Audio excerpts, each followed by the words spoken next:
여러분 안녕히 주무셨습니까? 참 좋은 아침입니다. 우리 2016년 5월 3일 화요일 말씀으로 드리는 오늘의 본문과 함께 합니다. 사무엘상 마지막 31장 말씀으로 같이 합니다.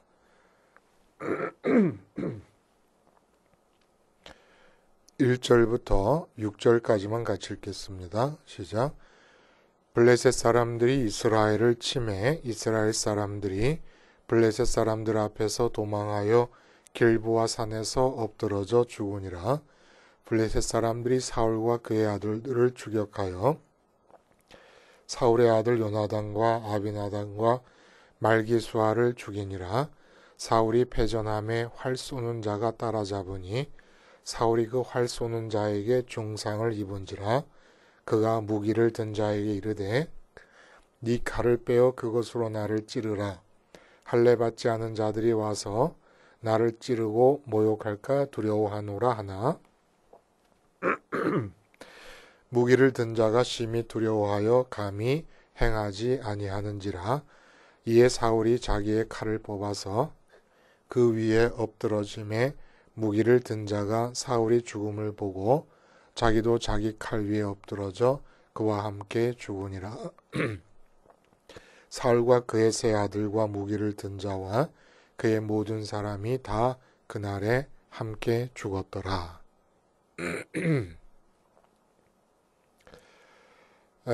오늘 우리가 함께 읽은 말씀 중심으로 다른 남자의 종교에 구원 없다. 다른 남자의 인종부호를 쳤습니다. 왜냐하면 이게 그 어떤 소설의 제목이에요.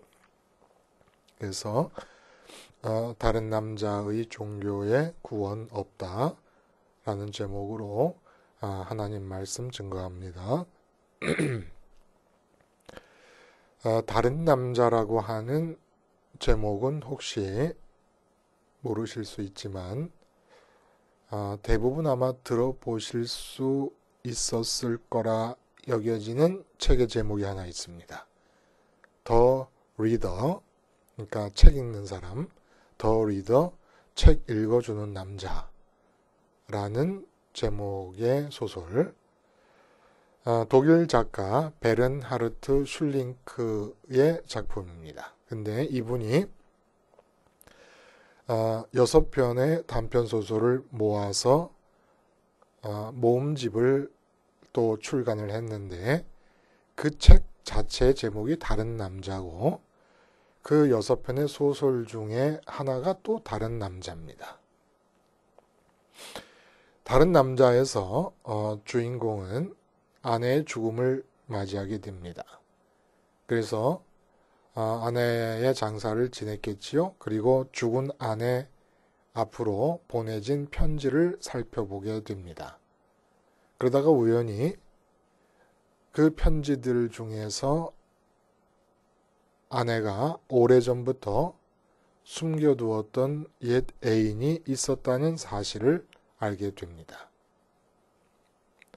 주인공의 반응은 한마디로 이거예요. 내 아내가 명랑한 여자였다고? 질투심이 그냥 강하게 밀려오는 거지요. 그는 그녀가 자기가 아닌 그 다른 남자와 있을 때 명랑했다고 하는 사실을 인정할 수가 없는 겁니다. 그리고 그녀가 자기와 있을 때보다 얼굴에 환한 미소를 지으며 행복해하는 그 아내의 모습이란 그에게는 아예 기억 속에 없는 거예요. 근데 그녀가 명랑한 여자였다니 이 감당할 수가 없는 배신감과 질투심에 불타오르게 됩니다. 결국 작가가 말하려고 하는 것은 무엇이냐? 이제 이 남자가 그래서 그 죽은 아내의 애인이었던 다른 남자에게 아내로 가장해서 편지를 계속 쓰는 거예요. 편지를 계속 쓰는 중에 아내의 과거를 알아가면서 동시에 그런 아내와 같이 살았던 자기 자신의 과거에 대해서도 새로운 각도에서 깨달음을 얻게 됩니다. 궁극적으로 말하려고 하는 것은 우리가 일상적으로 살아가는 이 삶에 엄청난 허구와 공허가 자리 잡고 있다는 거예요. 안 그렇겠습니까? 몇 년을 같이 살았는지 모르지만 다른 남자가 마음속에 들어와 있는 상태로 아내와 함께 부부로서 한 집안에서 살았습니다. 그러니까 마음에 다른 남자가 들어와 있는 여자와 살았던 그 모든 기간의 공허함을 어떻게 채울 수가 있겠습니까? 우리 삶에 그런 게 있다는, 꼭 다른 남자가 아니더라도 실제로 마음에는 다른 존재가 들어와 있는 상태로 껍데기만 관계를 맺고 있는 경우가 얼마든지 있을 수 있다는 거죠. 근데 더 기가 막힌 것은 이 다른 남자라는 소설 속의 주인공에게 있어서 더 기가 막힌 일은 결국은 아내를 가장해서 편지를 써서 왕래를 하던 그 아내의 다른 남자를 직접 만나게 됩니다. 근데 직접 만나고 보니까 예상 밖으로 자기와 함께 있을 때 그렇게 명랑하고 행복해 본 적이 없을 만큼 명랑했던 그 아내에게 그렇게 행복감을 주려면 얼마나 훌륭하겠는가라는 기대를 갖고 만났는데 웬일입니까? 사기꾼에다 허풍쟁이인 거예요. 그러니까 유효성과 실효성과 적법성만을 따지면서 사는 이 주인공과는 완전히 대척점에 서 있는 인물입니다. 그러니까 아내는 남편에게 전혀 발견할 수 없던 어떤 점을 발견하고는 마음이 끌려서 그 남자를 마음에 들여놓게 된 거였습니다. 이게 참 무서운 일이지요. 죽었으니까 이 배신감과 질투심을 어떻게 꺼집어내서 표현할 길도 없어요. 근데 만난 사람은 허풍쟁이에다가 사기꾼이에요. 그런 남자에게 마음을 빼앗기고 내가 같이 사는 동안에 아내의 마음속에 그런 남자가 들어와 있었다. 허무하죠. 인간이 관계를 맺습니다. 마음으로 관계해요. 마음이 관계 맺음을 위한 가능성이 되는 이유가 뭡니까?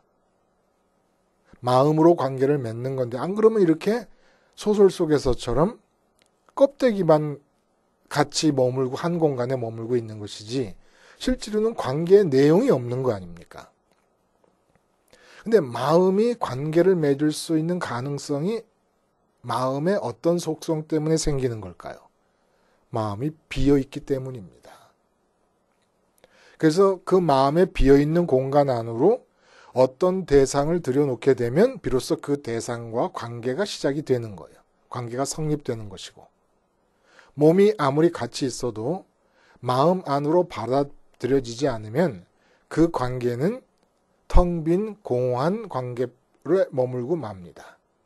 그래서 성경의 태초로 돌아가 보면 선악과 나무가 어떤 의미를 갖습니까? 어떤 대상을 만나도 사건을 만나도 내가 판단을 하지 못합니다. 여러분 한번 판단을 하지 말아 보세요. 그러면 어떤 일이 벌어지나? 판단을 하지 않으면 내 마음 안으로 들어오지를 못합니다. 어떤 것이든지 간에. 이성이든 상황이든 내가 돈이 안 벌리는 상황이다. 근데 안 벌리는 게 좋다 나쁘다 판단을 안 해버리면 그 상황이 내 마음 안으로 들어오지를 못합니다. 근데 내 상황은 나를 둘러싸고 있잖아요. 나를 압박하고 있지 않습니까? 뭔가 나의 리액션을 기다리고 있지 않습니까? 근데 나는 판단할 수가 없어요. 선악과를 안 따먹지 말라는 말씀은 그러다 보니까 나를 둘러싸고 있는 상황이 마음에 못 들어오고 있는 채로 밖에 머물러 있고 나는 리액션을 해야 되는데 내 안에는 판단이 없으니까 자동적으로 하나님을 바라보게 됩니다. 이렇게 하나님을 바라보게 될 때 하나님의 판단이 들어오면서 동시에 하나님이 그 마음의 내 빈 구석으로 들어오시게 됩니다. 이렇게 해서 하나님과 관계를 맺는 거예요. 비어있는 마음 안으로 하나님이 들어오시면서, 하나님이 들어오시면 하나님의 판단과 하나님의 계획이 나를 통해 나타나면서 나를 둘러싸고 있는 상황에 대해서 내가 반응을 하면서 삶이 진행될 수 있었던 것이지요. 이런 의미에서 하나님 앞에서는 모든 사람은 남녀노소 불문하고 모두 다 여자다, 아내다 라고 할 수가 있습니다. 그런데 그 마음에 만약에 돈을 들여놨다. 그러면 돈이 다른 남자입니다. 어떤 남자를 들여놨다. 그러면 그 어떤 남자가 내 다른 남자, 어떤 여자를 내 마음 안에 들여놨다. 그러면 그 여자가 바로 오늘 비유적으로 우리가 끌어들이기 위해서 인용했던 그 소설의 다른 남자가 되는 겁니다. 내 자식을 마음에 들여놨다. 내 자식이 내 다른 남자가 되는 거예요. 내 몸과 내 건강을 마음에 들여놨다. 그러면 그것이 내 다른 남자가 되는 거지요. 근데 이런 현상은 하나님 말고 마음에 다른 남자를 들여놓고 살아가는 삶의 모습은 타락 이후의 보편적인 모습이에요. 누구에게나 일어나는 모습입니다. 근데 소위 기독교인들이라고 하는 사람들이 마음은 다른 남자를 들여놓고 마음에는 입술로는 하나님 이름을 부르기. 이것이 뭘 나타내느냐? 오늘 본문에서 사울 왕이 멸망하잖아요. 사울 왕의 죽음은 요나단도 죽습니다. 그런데 요나단과 비교를 해서 사울 왕의 죽음이 다른 것은 어떤 것입니까? 그 육체의 죽음 자체가 심판은 아니에요. 비참하게 죽는 것조차도 심판은 아니에요. 스데반은 돌에 맞아 죽었어요. 초대 기독교인들은 사자바비드에서 죽고 불에 타서 죽었습니다.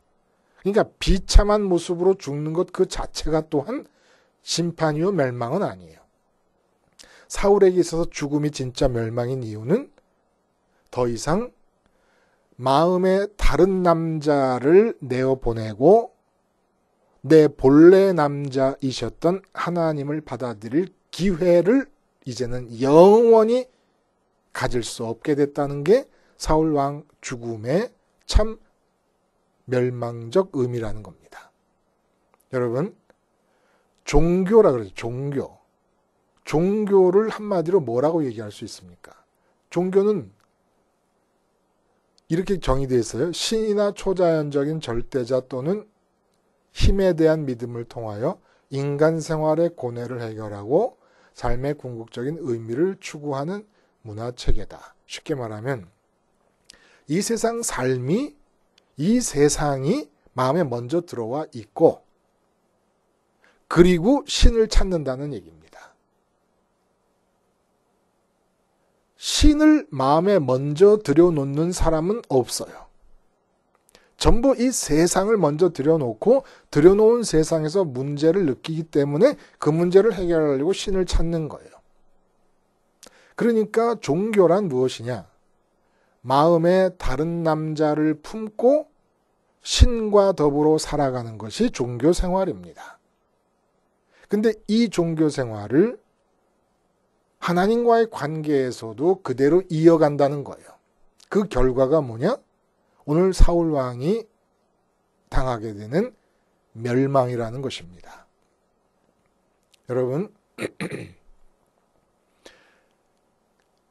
종교에는 구원이 없습니다. 근데 예수님 십자가 복음을 믿는 사람들의 모임이 종교가 되어버려서 기독교라고 말하지 않습니까? 기독교가 종교가 되어버렸다면 종교가 뭐라고요?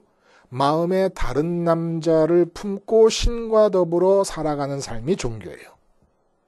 근데 기독교가 그런 종교가 되어버렸다면 기독교에도 구원이 없습니다. 종교인 한에 있어서 구원은 예수님이 달려 죽으신 십자가 사건에서만 구원이 우리에게 주어질 수 있습니다. 십자가 복음에만 구원이 있는 거예요. 오늘 사울 왕은 너무너무 성실한 종교인이었습니다. 왕이 된 이후에 우리가 성경으로 접하는 한 사울 왕이 사건마다 때마다 여호와 하나님의 이름을 부르며 도움을 구하기를 쉬었던 적이 없었어요. 항상. 근데 이러한 여호와 하나님의 이름을 부르는 것이 어떤 상태였냐면은 마음에 다른 남자를 들여놓고 입술로 하나님을 부르는 종교 생활이었다는 겁니다. 이러한 종교 생활의 시작이 어디서부터 시작이 됩니까? 사무엘상 15장에 보면 하나님이 아말렉을 진멸하라는 명령을 내리시잖아요. 그래서 아말렉을 진멸하면서 어떤 물건도 어떤 재물도 다 멸절시켜라. 다 진멸해라. 라고 명령을 내리셨는데 그만 그 본문에 보면은 사울과 백성이 아각과 그의 양과 소의 가장 좋은 것 또는 기름진 것과 어린 양과 모든 좋은 것을 남기고 진멸하기를 즐겨 아니하고 가치 없고 하찮은 것은 진멸하니라. 이 순간에 훅 요즘 젊은이들 말대로 한 방에 훅 가버리는 겁니다. 뭐가 마음에 다른 남자가 쑥 들어와 버린 거예요. 진멸하라는 말씀은 아말렉이 갖고 있는 온갖 좋은 것들, 최상의 좋은 재물들이나 가치 있는 것들과 하나님, 절대로 이것을 들여놓지 말라는 것은 하나님이 내 남자가 돼야 된다는 겁니다. 근데 사울 마음속에 정말 사울만 욕할 게 아니에요. 우리도 그러잖아요. 우리도 침 흘릴 만큼 세상에서 탐스럽고 가지면 좋겠다는 소원을 갖게 되는 것들이 너무나 많지 않습니까? 뭐 돈이라든지 좋은 집이라든지 좋은 차라든지 좋은 백 같은 이런 물질적인 것 말고도 추상적인 것도 명예라든지 성공이라든지 무슨 사람의 인기라든지 아니면 건강이라든지 그런 것들 이런 것들도 얼마나 탐스러운 겁니까? 근데 이게 내 마음에 들어와 버리면 사울처럼 종교인이 돼버리고 만다는 겁니다.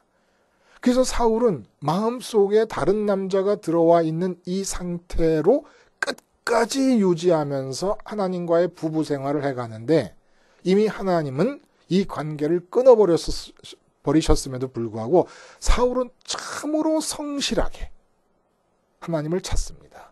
하나님을 찾다 안 되면은 하나님의 사람인 사무엘 죽은 자의 영혼까지 불러들일 만큼 열심히 극심했습니다. 정열적인 거예요. 근데 멸망합니다. 본문에 보면 사울의 선민으로서의 자부심이 나와요. 내가 블레셋 사람들에게 잡혀서 모독을 당하고 죽느니 할례 받지 못한 저들에게 잡히느니 차라리 네가 날 죽여라. 그래갖고 칼을 들고 다니며 수종 드는 자에게 죽이라고 했는데 어떻게 왕을 제 손으로 죽이겠습니까? 그러니까 칼을 땅에다 거꾸로 박아놓고 그 위에 자기가 엎어져서 자살을 합니다. 아, 비참하죠?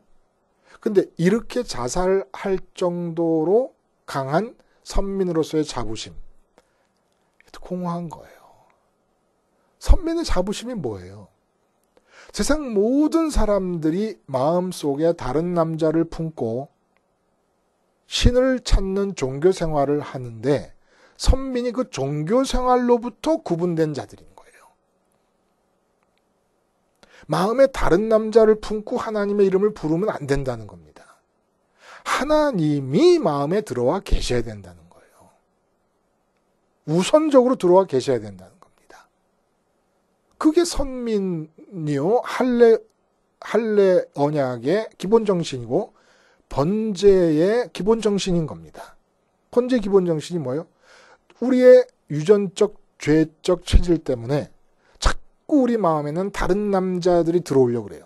돈이라는 다른 남자, 뭐 건강이라는 다른 남자, 자식이라는 다른 성공, 취업, 결혼 문제, 승진 문제 이런 다른 남자들이 자꾸 들어오려고 그래요.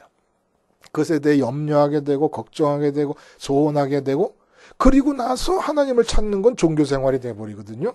그러니까 이 종교 생활을 깨버리는 역사가 번제의 역사였다는 겁니다. 그러한 종교인이 되는 나를 죽이는 역사. 다른 남자를 품은 내가 죽어버리는 역사. 이게 번제요 십자가의 정신이라는 겁니다.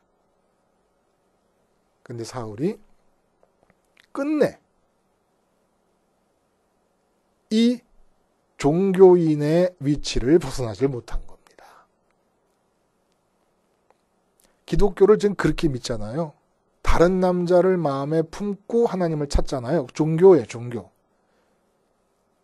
그러면 기독교의 구원은 없습니다. 하나님의 이름을 헛되이 부르는 거예요. 하나님의 이름이 가리키는 하늘에 계신 그 하나님의 존재에 마음이 도달하지 못한 상태로. 여러분 도대체 구원이 뭡니까?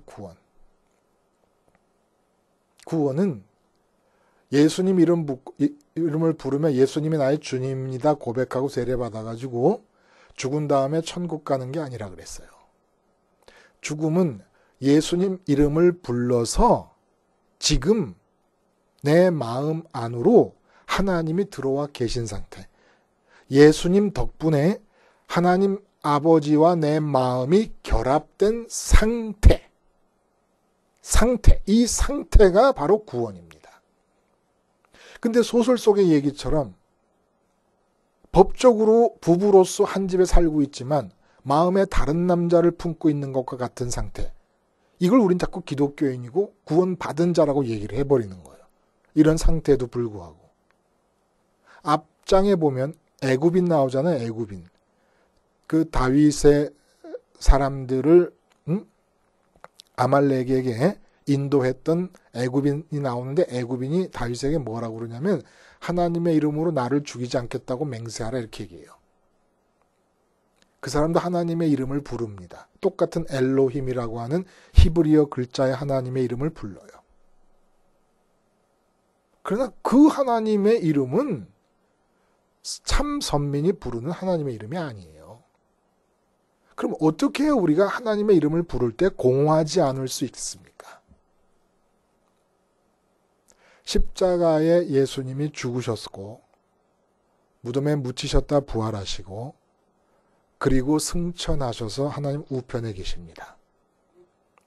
이 예수님의 동선을 따라 하나님이라고 부르는 나의 부름이 같이 따라가지 않으면 우리가 입에서 부르는 모든 하나님은 다 공허한 이름이 돼버립니다. 왜 그렇습니까? 왜 십자가로부터 출발을 합니까?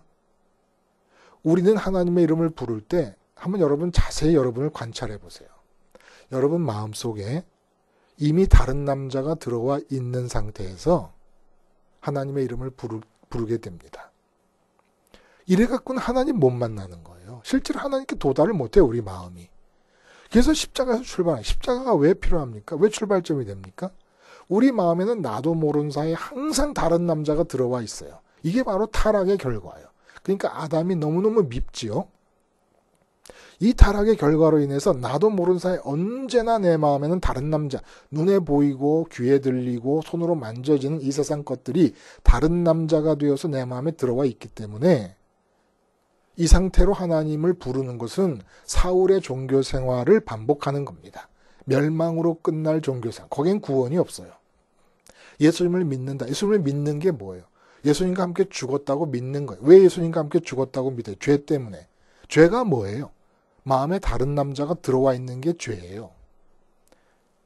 살인이다, 간음이다, 도둑질이다 하는 모든 행위적 죄는 마음에 다른 남자가 들어와 있음으로 나타나는 열매들입니다. 그러므로 죄인이기 때문에 십자가에서 출발하는데 이 죄적 체질은 없어지질 않으니까 항상 십자가를 기억하는 거예요. 그래서 십자가에서 주님과 함께 죽는다는 고백이 입에서 수십 번, 하루에도 수십 번씩 나와야 되는 겁니다. 왜?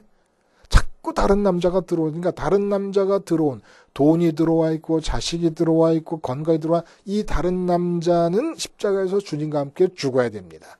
그리고 하나님의 사람으로서 하나님을 내 남자로 품을 수 있도록 준비된 사람으로 부활이 되는 거예요.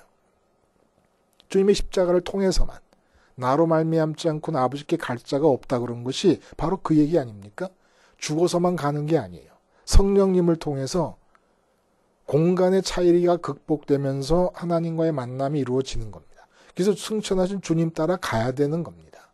그래서 하나님 부를 때는 항상 주님을 머릿속에 그리면서 죽으시고 부활하시고 승천하시고 우편에 계신 주님을 그리면서 우편 자리까지 가기 위해 십자가로부터의 동선을 그대로 따라가야 하나님을 만나게 된다는 거예요. 실제로.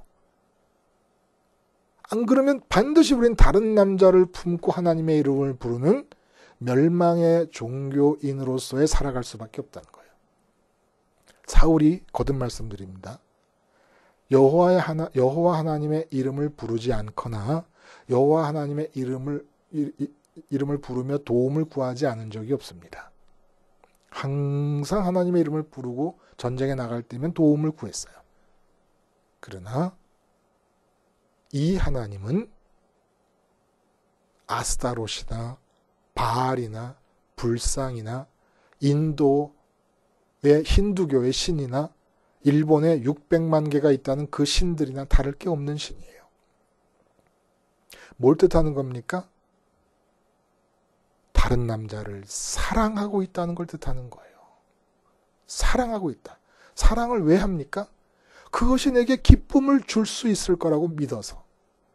자식이 다른 남자가 돼서 내 마음에 들어와 있다. 그 왜 다른 남자가 됐어요, 자식이? 오늘 소설에서 주인공이 질투심이 불타게 되는 이유가 뭡니까? 내 아내가 그 남자와 함께 있으면 더 명랑해지고 더 환하게 미소 짓는 얼굴을 띈다. 이 질투예요. 하나님께 죄가 뭡니까? 분명히 하나님을 만나서 환하게 웃을 수 있는 길을 다 열어놨음에도 불구하고 돈을 못 벌으면 인상이 쭈그러들었다가 돈을 벌면 환하게 피어나요. 자식 때문에 환하게 피어나기도 하고 쭈그러들기도 해요. 내 몸의 건강 때문에 환하게 피어나기도 하고 쭈그러들기도 해요. 다 다른 남자예요. 하나님의 마음을 가장 괴롭히는 게 뭐냐? 살아계신 하나님 때문에 환한 얼굴이 되는 게 아니라 이 세상에 있는 것들을 마음에 집어넣고 다른 남자로 인해서 환하게 되는 것. 하나님이 가장 괴로워하시고 가장 노하실 수밖에 없는 거 아니겠습니까? 이 하나님의 분노가, 진노가 부당한 겁니까? 창조주 하나님으로서 우리를 선택한 아버지로서 또 우리를 아내로 부르신 남편으로서 너무나 당연한 질투요, 너무나 당연한 진노 아닙니까? 다른 남자의 종교, 여긴 구원이 없습니다. 기도하시겠습니다. 하나님 아버지,